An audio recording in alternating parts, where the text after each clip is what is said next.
Dans le cadre du projet Enseignement et encadrement à distance, le groupe scolaire Taïba Elite déploie tous ses efforts et met en place tous les moyens nécessaires pour réussir cette nouvelle méthode de travail.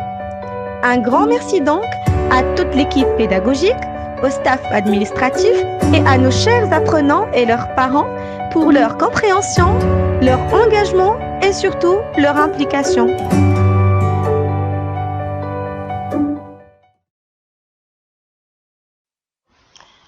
Bonjour mes chers élèves, vous allez bien? Vous avez passé une bonne fête? Bravo!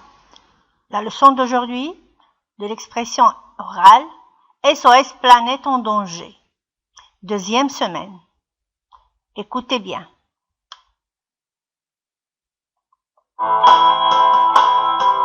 Unité 11.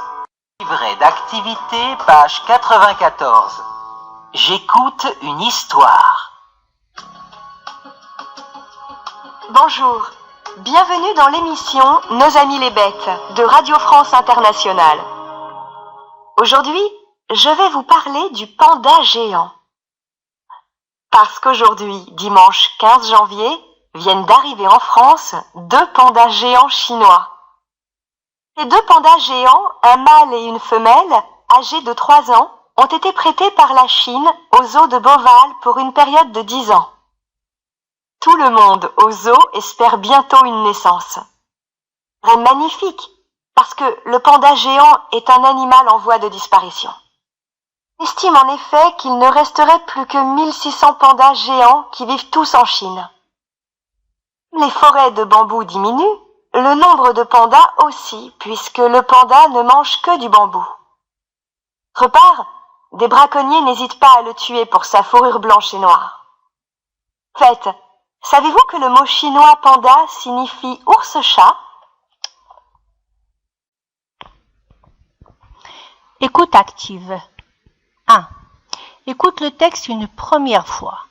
Encadre ce qui est vrai. Il s'agit d'une émission de télévision. Les animaux sont des pandas. Un couple de ces animaux vient d'arriver en France. Il vient de Chine. Écoute active 2. Écoute les textes une autre fois et réponds aux questions. Quel âge ont ces animaux? Combien en reste-t-il? Où? Que signifie leur nom? Pourquoi ce nom? Pourquoi a-t-on choisi un couple? Pourquoi cet animal est en voie de disparition? Persuader, faire agir autour de la protection de l'environnement.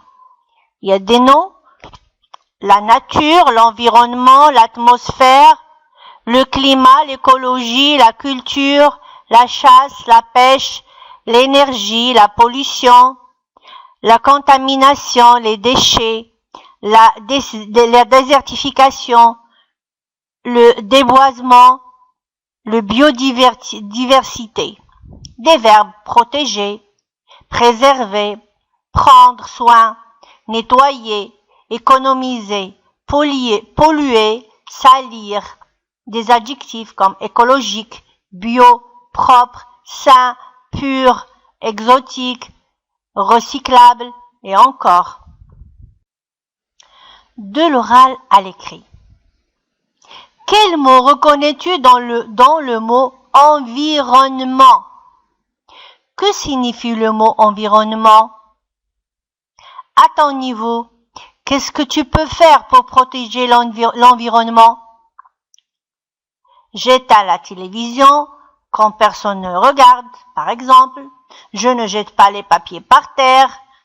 Je ne laisse pas l'eau couler pendant que je me brosse les dents. Il y a plein d'autres choses. Qu'est-ce que tu peux faire encore?